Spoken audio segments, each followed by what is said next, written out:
I området Sukiyaki vest for Palangkaraya, hvor der er store palmeolieplantager, er der også mindre landbrug. Her ser man, hvordan det foregår. De store træer fra den oprindelige regnskov er først blevet fældet, bagefter at området blev brændt af, og så er der blevet plantet palmeolietræer.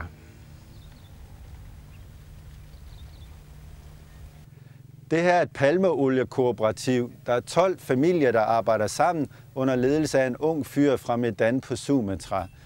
Træerne er 3 år gamle, og nu er det første gang, de kan høste.